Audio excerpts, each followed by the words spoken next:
नमस्कार। आज हम साईं बाबा से जुड़ी एक बहुत ही दिलचस्प कहानी पर बात करने वाले हैं। हाँ बिल्कुल। ये कहानी है विश्वास की, चमत्कारों की। और हाँ, निस्वार्थ सेवा की भी। बिल्कुल। हमारे पास जो जानकारी है वो साईं बाबा रामू का स्वर्ण चमत्कार नाम के एक लेख से है। और आज हम कोशिश करेंगे कि रामू नाम के इस भक्त की कहानी और इसके पीछे जो गहरा मतलब है उसे समझें। हाँ, क्योंकि ये सिर्फ एक चमत्कार की कहानी नहीं है, इसमें और भी परतें हैं। सही कहा। सोचिए जरा, एक गरीब किसान, बहुत गरीब, और साईं बाबा पर उसका अटूट विश्वास कैसे उसकी जिंदगी बदल देता है, एकदम अप्रत्याशित तरीके से। उसे खजाना मिलता है। हाँ, तो चलिए इसी कहानी में थोड़ा और गहरा उतरते हैं। तो कहानी है रामू की। शिरडी के पास रहता था एक किसान। हालत बहुत अच्छी नहीं थी, मतलब गुजारा मुश्किल से होता था। हाँ, 2 वक्त की रोटी भी मुश्किल थी, पर इसके बावजूद वो हर रोज साईं बाबा को अपनी एक रोटी देता था। पूरी श्रद्धा से, और ये बड़ी बात है। बहुत बड़ी बात। लेकिन उसकी पत्नी, वो थोड़ी परेशान थी इस बात से। जाहिर है, घर में कमी हो तो ऐसा सोचना स्वाभाविक है। बिल्कुल। वो कहती थी, घर में खाने को नहीं है और तुम रोज रोटी बाबा को दे आते हो, क्या मिलता है हमें?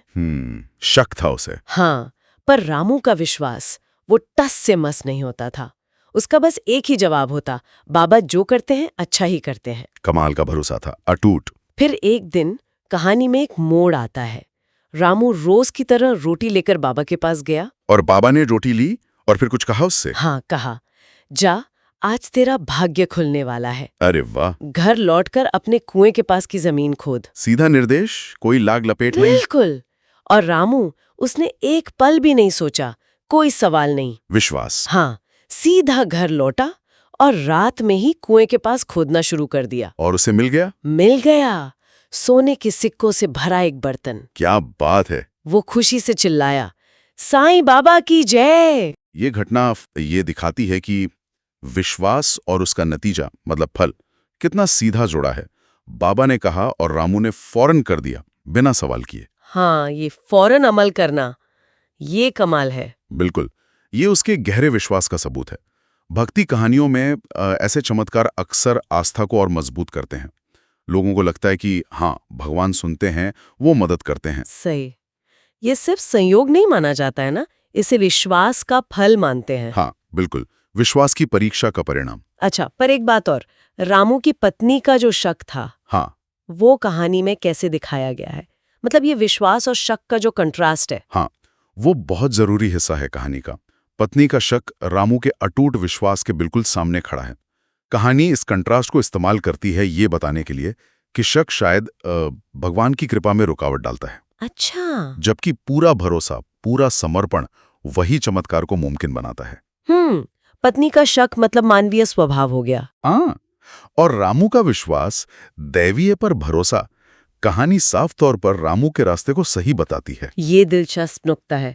और कहानी का जो सबसे मेरे ख्याल से असाधारण हिस्सा है, वो तो इसके बाद आता है। बिल्कुल, कि उसने उस सोने का किया क्या? हाँ, उसने वो सोना अपनी गरीबी दूर करने के लिए नहीं लगाया। बिल्कुल नहीं। सारा का सारा धन समाज सेवा में लगा दिया। शिरडी में एक बड़ा अन्न क्षेत्र खुलवाया, मतलब मुफ्त भोजन केंद्र, जहाँ कोई भी भूखा आकर खाना खा सकता था। ये तो कमाल ही है। यही तो कहानी का असली संदेश है। मतलब बात सिर्फ चमत्कार देखने या पाने की नहीं है। सही। बात है कि जो मिला, जो नेमत मिली, उसका इस्तेमाल कैसे किया, अपने लिए या दूसरों के लिए, परमार्थ के लिए। हाँ, परमार्थ के लिए। रामू का ये काम उसे सिर्फ एक भाग्यशाली भक्त नहीं बनाता, उसे एक जिम्मेदार, एक निस्वार्थ सेवक बनाता है। और ये उस बात से भी जुड़ता है जो लेख के आखिर में कही गई है। कौन सा? ये जो साईं पर अटूट विश्वास करता है, बाबा उसकी जरूरत महसूस होने से पहले ही उसकी मदद भेज देते हैं। हाँ बिल्कुल। रामू का ये निस्वार्थ काम शायद बाबा की कृपा का सबसे बड़ा सबूत बन गया। उसने दिखाया कि वो उस कृपा के लायक था। तो कुल मिलाकर ये कहानी सिर्फ आस्था और चमत्कार की नहीं है। नहीं, ये आस्था से जो जिम्मेदारी पैदा होती है उसकी भी कहानी है। सही कहा। कि गहरी श्रद्धा से मदद मिल सकती है, अप्रत्याशित मदद, लेकिन फिर उस मदद का सही सम्मान तभी है जब उसे समाज की भलाई में लगाया जाए, अपने निजी फायदे से ऊपर उठकर। हाँ, रामू की कहानी इसी पूरे चक्र का एक बहुत अच्छा उदाहरण है। निश्चित रूप से। और अंत में एक सवाल शायद श्रोताओं के मन में छोड़ सकते हैं। जरूर। ये कहानी सोचने पर मजबूर करती है कि जब विश्वास का फल भौतिक रूप में मिलता है, जैसे यहाँ सोने के सिक्के मिले, तो उसके साथ क्या कोई नैतिक जिम्मेदारी भी आती है? अच्छा सवाल है। क्या हर वरदान अपने साथ एक कर्तव्य लेकर आता है? हाँ, पीढ़ी दर पीढ़ी ये मूल्य कैसे आगे बढ़ते हैं इन कथाओं के जरिए, सोचने वाली बात है। अगर आप भी साईं बाबा पर विश्वास रखते हैं और रोजाना उनकी ऐसी चमत्कारी कहानियां सुनना चाहते हैं, तो अभी हमारे चैनल को सब्सक्राइब करें और बेल आइकन दबाएं। आपका एक क्लिक साईं बाबा का नाम दुनिया तक पहुंचाने में मदद करेगा। ओम साईं राम लिखकर कमेंट करें अगर आप सच्चे भक्त हैं।